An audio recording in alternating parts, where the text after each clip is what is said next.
Hello everybody, welcome back to the channel. Welcome to Snyder Inc. Wrestling. And we got a heck of a reaction here for you. It's going to be 10 greatest rivals of Jon Moxley's career from partsFUNknown. And we go get right into it. Ladies and gentlemen, hit the like button, hit the subscribe button, comment your thing down below. Let's go. As Vince McMahon's personal favorite rock band AC/DC once said, if you want blood, you got it.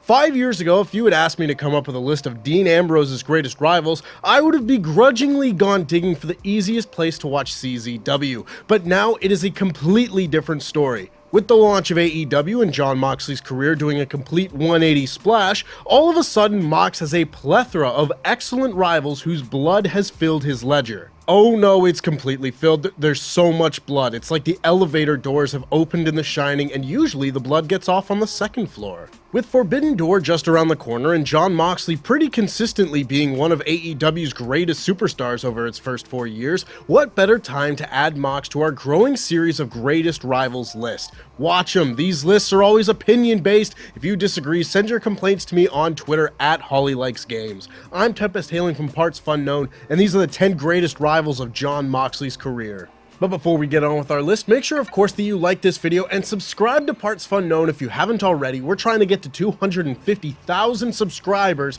and when we do, we are going to be doing a full 4-person MyGM mode on WWE 2K23, so subscribe today if you haven't already. Number 10, AJ Styles. We've done plenty of lists about best WWE champions this and worst WWE champions that, but if we did a list of the most disappointing WWE champions in history, it would be difficult not to put Dean Ambrose near the top of that list. After years of pleading for WWE to make Dean a world champion, fans finally got their wish in 2016, and then with the help of a horrible SummerSlam feud and match with Dolph Ziggler, the wheels quickly fell. The match wasn't that bad. Like, the Dolph match wasn't that bad. I don't know why that, made it seem like it's the worst thing ever. It's not that goddamn bad. Relax.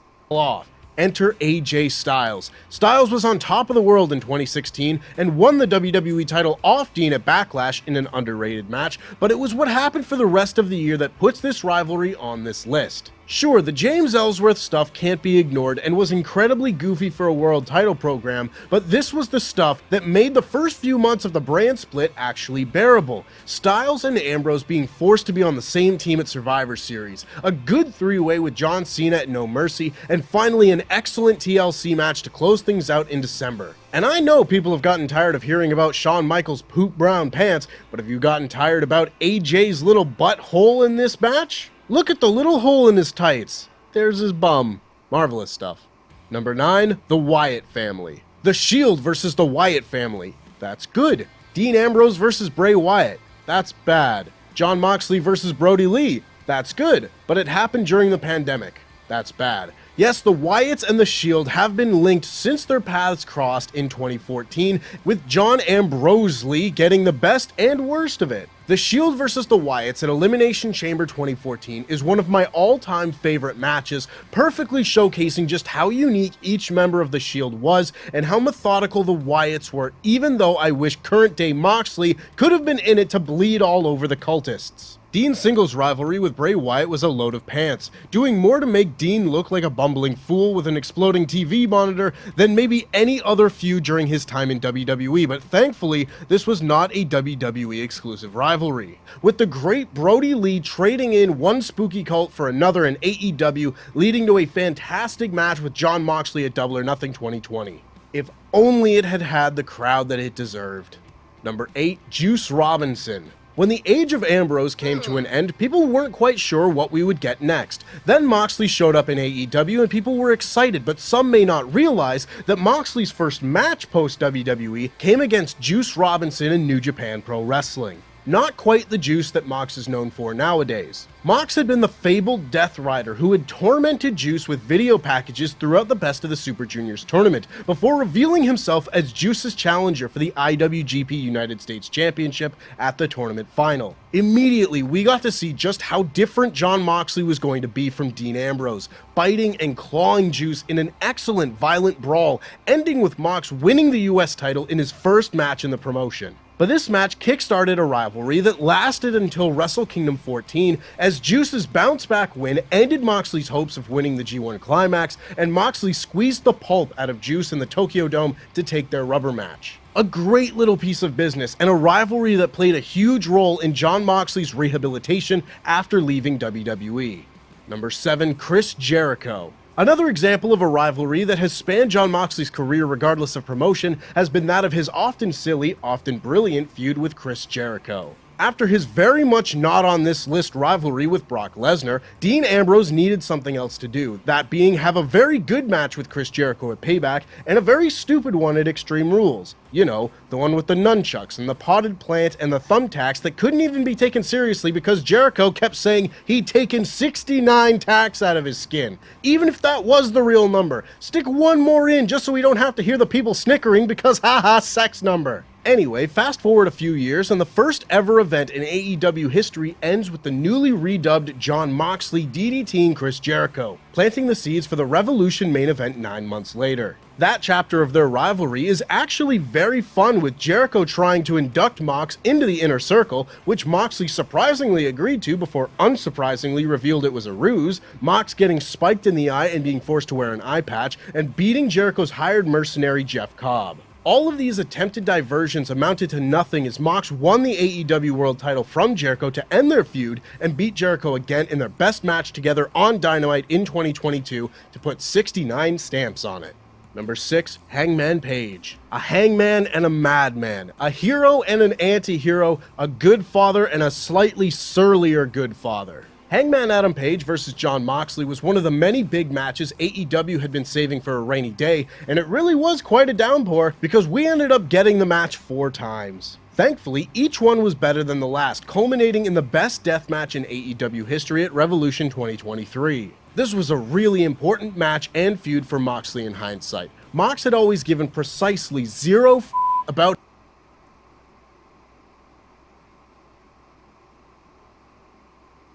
I haven't given much of an opinion, so I'll start kind of giving my opinion on the ones that I haven't talked about. Juice Robinson thing, can't say anything about. Chris Jericho rivalry was actually kind of fun. The 2016 one I kind of enjoyed for the stupidity of it. Hangman Page, still not a fan of the death match, but I knew these two would be able to have a good match against each other. Like, you could just you just know when two people are going to be able to have a good match, and I knew these two were bound to fight each other someday. His opponents, and that made him a hell of a babyface when he was getting crossed by the likes of MJF. But when Mox showed that same aggression towards Page, someone that the fans wholeheartedly loved, that began Moxley's long-awaited heel turn. We've only scratched the surface of Moxley as a heel in AEW, but if it's anything like what we got in this rivalry with Page, we're in for a very bloody treat. I want to see Moxley as a heel, but the problem I have is right now Moxley still isn't fully heel. Like, he still isn't full, he's just with a group of people because they still high-five. I've seen them high-five people who like when they attack people. They're not full heels still. Number 5, Minoru Suzuki. Indulge me for the most randomest rivalry that somehow works. A moment, for this is my personal favorite rivalry on this list. When Jon Moxley had completed his aforementioned feud with Juice Robinson at Wrestle Kingdom 14, Kaze Nina Ray began playing, and every person in the Tokyo Dome knew they were about to get that good sh**. Sure enough, we did indeed get that good sh**.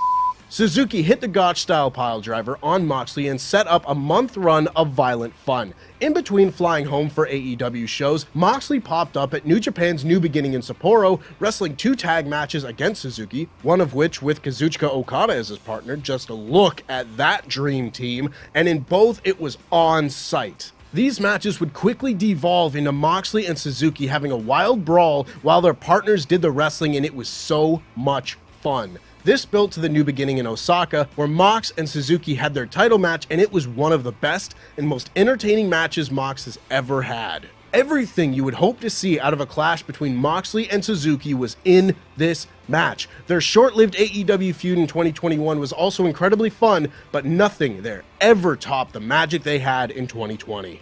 Number 4, Eddie Kingston. Nowadays, I mean, I don't know if they had much of a rivalry in the Indies. I don't actually know much about that. But all I know is the AEW rivalry they had was really fucking good. Eddie Kingston should be used fucking more.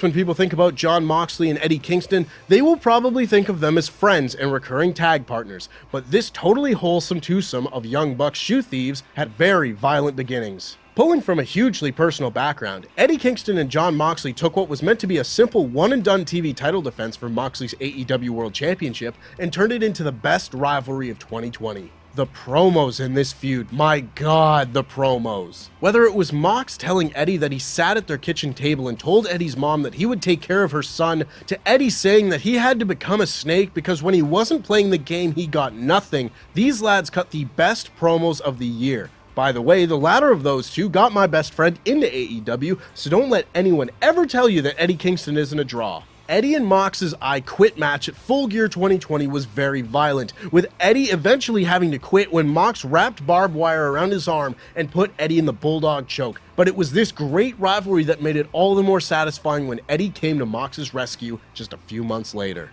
Number 3, Kenny Omega. Just as Double or Nothing 29. The rivalry that's kind of set AEW into overdrive when it started is this rivalry. With their insane motherfucking lights out match. But then you got like what, their world title match, Omega wins, you get the fucking exploding barbed wire death match, you have their steel cage match. This rivalry is insanity.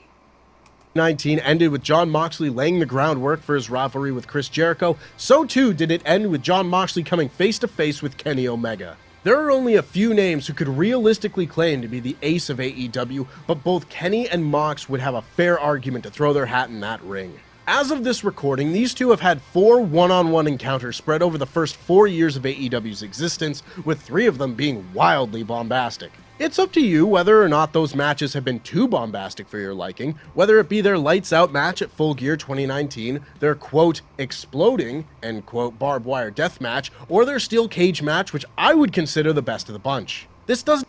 The barbed wire one is the only one that I'm like, yeah, that finish it can sell an entire match, and it did for me. It just did not work to that liking. Oh, it was not good.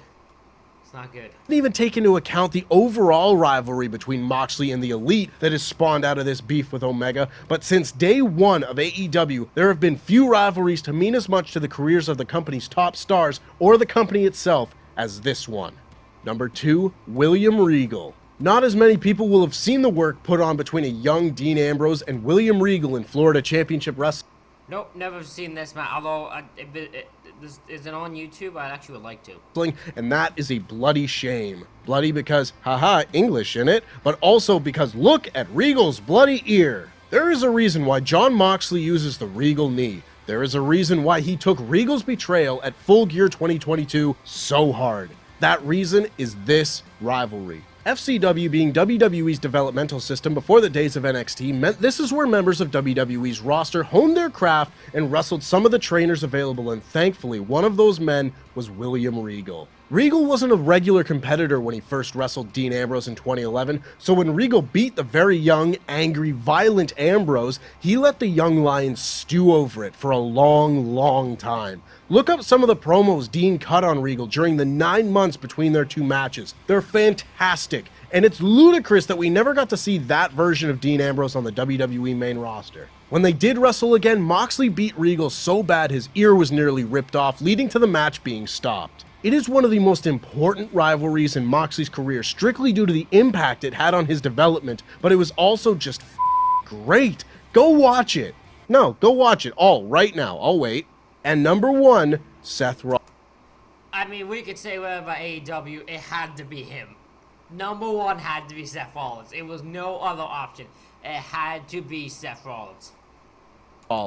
Seth Rollins and Dean Ambrose always felt like they had the kind of destined to do this forever type of personal animosity due to the grudge Dean held against Seth for breaking up the Shield. They had a great rivalry in FCW and then spent years as a team in one of WWE's greatest factions, and when that faction crumbled, they picked right back up, contributing to one of the best Money in the Bank matches ever in 2014, having the best Lumberjack match ever at SummerSlam, and having a great Hell in a Cell match ruined by Bray Wyatt. Bray Wyatt ruined a lot of things in 2014. Seth and Dean always found their way back to one another, whether it was here when Seth won the WWE Championship or when Dean won the WWE Championship, and it should have stayed that way forever, but alas, as soon as WWE had all three men as babyfaces, it was Shield reunion after Shield reunion all day long until Dean had one Shield reunion too many. He turned heel, had one more match with Seth, except this time it was bad, and then it was back to Shield reunions until Dean left the company. Has this man had better matches with other people? Sure. I didn't even mention Tomohiro Ishii on this list, but this list is about rivals and rivalries, and unquestionably, the biggest rival Jon Moxley has had in his career was the first to stab him in the back. Now let me quickly reread Jon Moxley's book to make sure he didn't actually get stabbed before any of these. And that's our list. Ladies and gentlemen, let me know what you think in the comments. What is your what do you think is the greatest rival in Jon Moxley's career? Let me know. Hit the like button, hit the subscribe button. Thank you all for watching. I'll see you all for the next one.